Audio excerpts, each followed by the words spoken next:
Salut tout le monde, un point upgrade qui finalement pourrait se classer dans une autre catégorie, puisque là je suis sur la résolution d'un problème. Je pense avoir résolu, enfin du moins il va me falloir des pièces pour le résolver, mais vous allez voir tout de suite, c'est pas grand chose.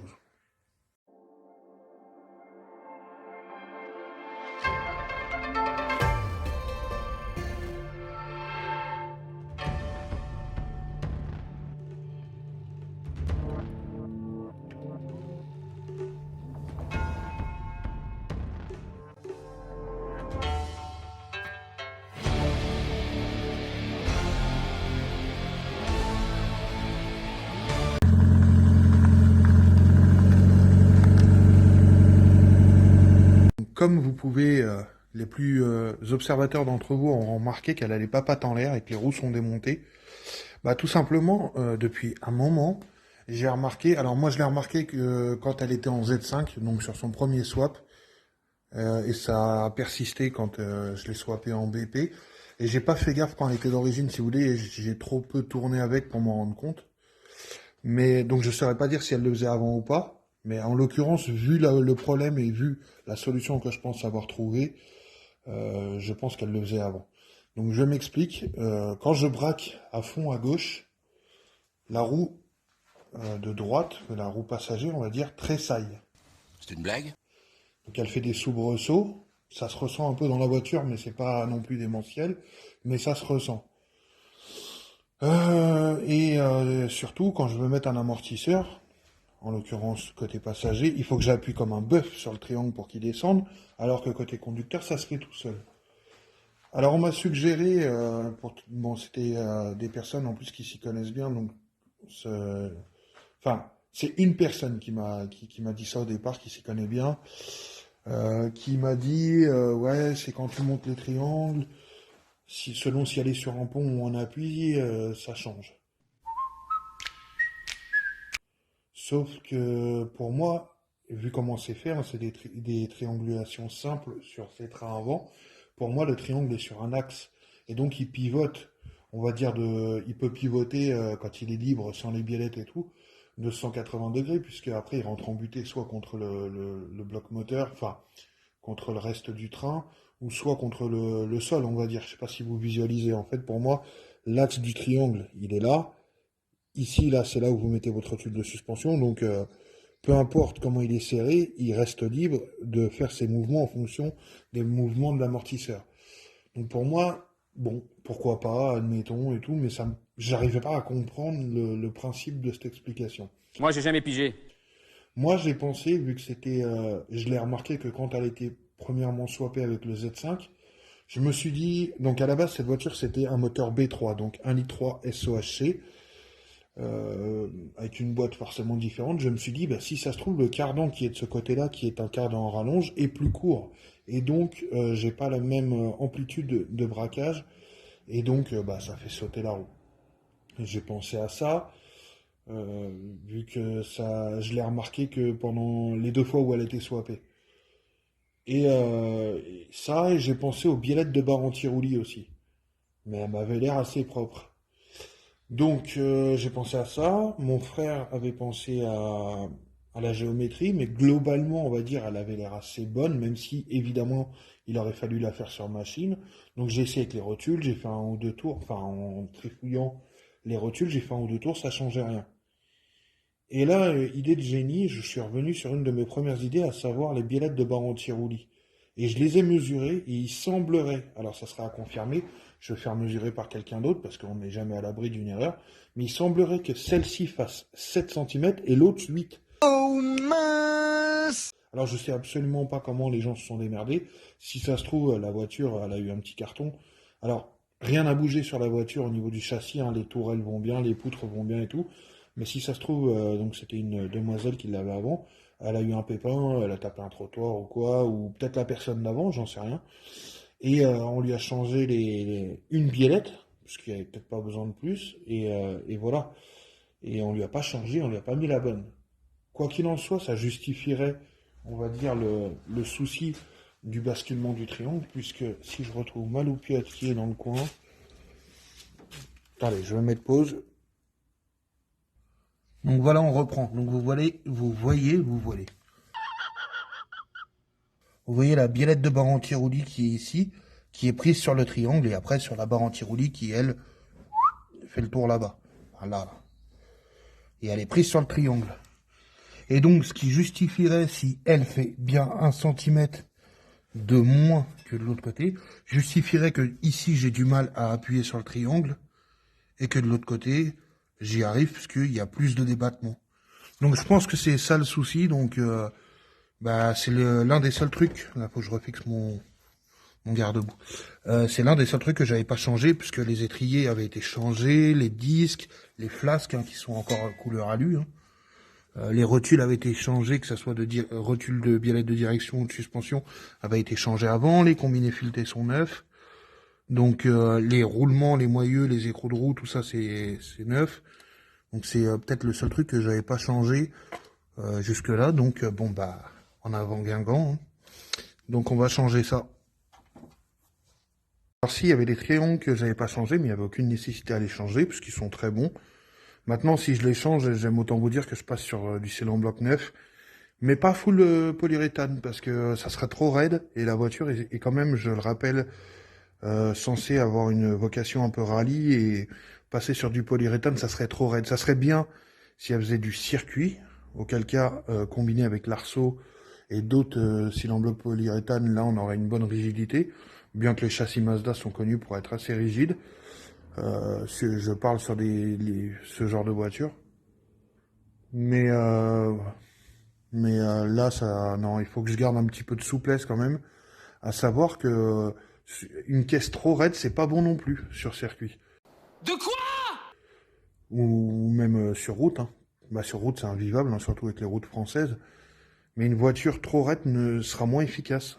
Donc, faut trouver le juste milieu, c'est surtout ça. Ce mois-ci aussi, il faut que là, je vais encore manger des patates tout le mois, mais que je prenne les 2 bras qui me manquent. Comme ça, je pourrais mettre mes fusées et presque finir l'assemblage du train. Parce qu'après, il me manquera les vis. Et je rappelle, toujours trouver les supports d'étrier. Compatibles. Ou alors, il faudra que je me reprenne des étriers d'MX3 V6. Et à ce moment-là, il me refaut un support d'étrier d'MX3 V6. Et ça va me faire chier, parce que j'ai des étriers tout neufs. Et globalement, quand on les regarde, par rapport aux étriers d'MX3 V6, c'est la même chose. Hein. Le seul truc, c'est que, bon là, vous avez la patte pour le cap de frein à main qui est complètement remontable sur celui-là. Le seul truc, c'est qu'il semblerait qu'il y ait un petit écart entre les fixations. Et c'est ce léger écart qui fout la merde. Rappelons que je pourrais faire un bricolage, ajourer des trous ou quoi, mais il est hors de question de faire du bricolage bas de gamme sur des organes de sécurité comme ça. Et vu que je lui mets les tripes à l'air à chaque fois que je change une pièce, je veux pas m'amuser à faire tout ce boulot pour aller faire du bricolage top budget. S'il vous plaît, restez dans la limite des stocks disponibles. Alors ça y est, enfin la sonde Aswell est installée avec l'adaptateur. Donc pour l'instant, on est en phase de test.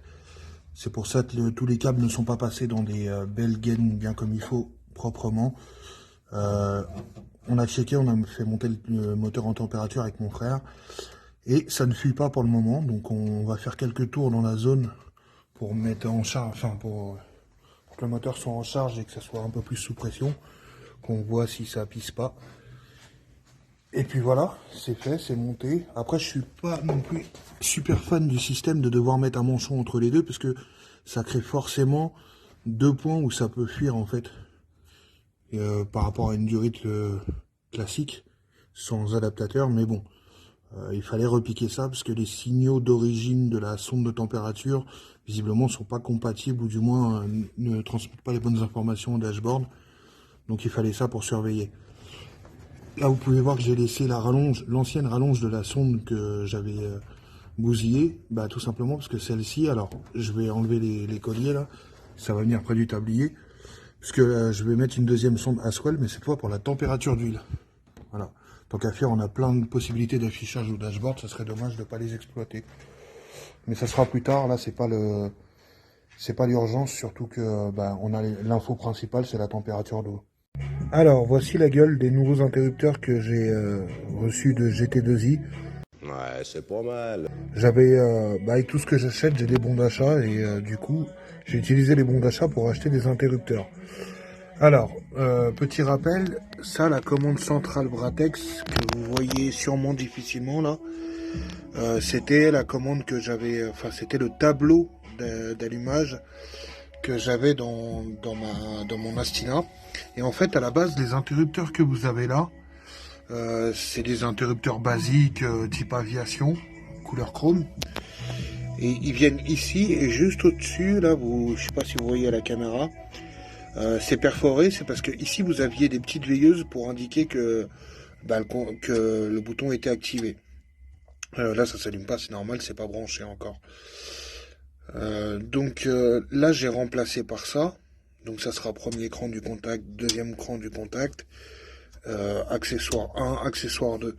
Et du coup, j'ai plus besoin des veilleuses au-dessus puisque ces interrupteurs-là s'allument. Je s'appelle Groot. Donc là, j'ai pris en rouge hein, pour être en adéquation avec le bouton Start. Et du coup, ceux-là qui servent donc respectivement pour les longues portées et les anti-brouillards, en fait, je vais venir les relocaliser, je pense, juste au-dessus. Vous voyez, là où il y a les trous des anciennes veilleuses d'interrupteurs, parce que il y a des emplacements libres. Et puis je me dis que ok, c'est une voiture qui est plus à vocation rallye et que donc le copilote peut s'occuper d'allumer les longues portées et les anti-brouillards. Mais je pense que de toute façon là-bas il y aura l'instrumentation type rallye, le trip master et tout. Et donc ça va plus gêner qu'autre chose. Zut, flûte, caca boudin. Donc eux ils vont venir se positionner là, ce qui fait que ça sera le conducteur. Donc ça va se positionner au-dessus, donc j'imagine là et là. Et donc ça sera le conducteur qui aura le contrôle là-dessus. Donc ça sera un premier cran du contact, deuxième cran du contact, démarrage, évidemment le coupe-circuit au-dessus. Et puis là ça sera des accessoires. Ce que je vais faire, parce que si la voiture est amenée à être laissée dans un garage chez un éventuel sponsor ou quoi, j'avais eu le problème sur sur ma voiture de drague. Donc on démarrait comme ça, il y a le premier cran du contact, deuxième cran du contact, et là vous avez un bouton Start Engine que j'avais aussi sur l'autre. Sauf que les gens ne comprennent pas, ils bug quand ils voient ça. Pour eux, Start Engine ça veut dire aussi Stop Engine. Donc à chaque fois qu'ils voulaient l'éteindre, il m'explosait le démarreur. Oh merde! Oh, c'est con ça! Donc, alors que, en fait, la procédure c'est tout simple. Hein. Vous démarrez comme ça, et quand vous voulez couper, vous coupez ici, point barre. Mais non, les gens ne comprenaient pas ça. Donc ici, je vais faire des petites étiquettes au-dessus ou en dessous, là, parce que là, j'aurai pas la place. Des petites étiquettes, contact 1, contact 2, longue portée, tout ça. Ou faire des stickers de petits logos que je collerai par-dessus. Vous avez raison de simplifier. Voilà, pour éviter le genre de désagrément que j'avais sur la voiture de drague ou même ça nous est arrivé de prêter la voiture à d'autres gens qui participaient à l'événement pour faire un échange, voir leur voiture, tester la nôtre et tout, pendant les week-ends d'entraînement et même eux ils étaient perdus donc c'est un peu chiant. Donc voilà, donc ça c'est les nouveaux interrupteurs que j'ai reçus, ils s'allument à l'intérieur. Donc du coup finalement ça fait économiser, comme je disais, le coût de interrupteur plus veilleuse, ça fait moins de câbles, moins de branchements à faire, puisque le plus arrivait sur l'interrupteur et devait repartir non seulement à la fonction qui commandait, mais en plus à la veilleuse. Là c'est directement intégré dedans. Mais bon, voilà, donc j'en suis là. Je voulais vous montrer l'interrupteur avant de le poser. J'ai eu un coup de stress parce que on se rend pas bien compte à la caméra, mais ils sont vraiment petits en termes de toucher, de rendu, tout ça, et de qualité perçue et tout. Il fait vraiment très léger, très petit ou quoi, comparé à eux qui ont un rendu un peu plus salu et qui sont plus gros finalement au niveau des blocs derrière. Donc voilà, j'ai eu peur que ça rentre pas, mais non, c'est nickel. Comme papa dans maman.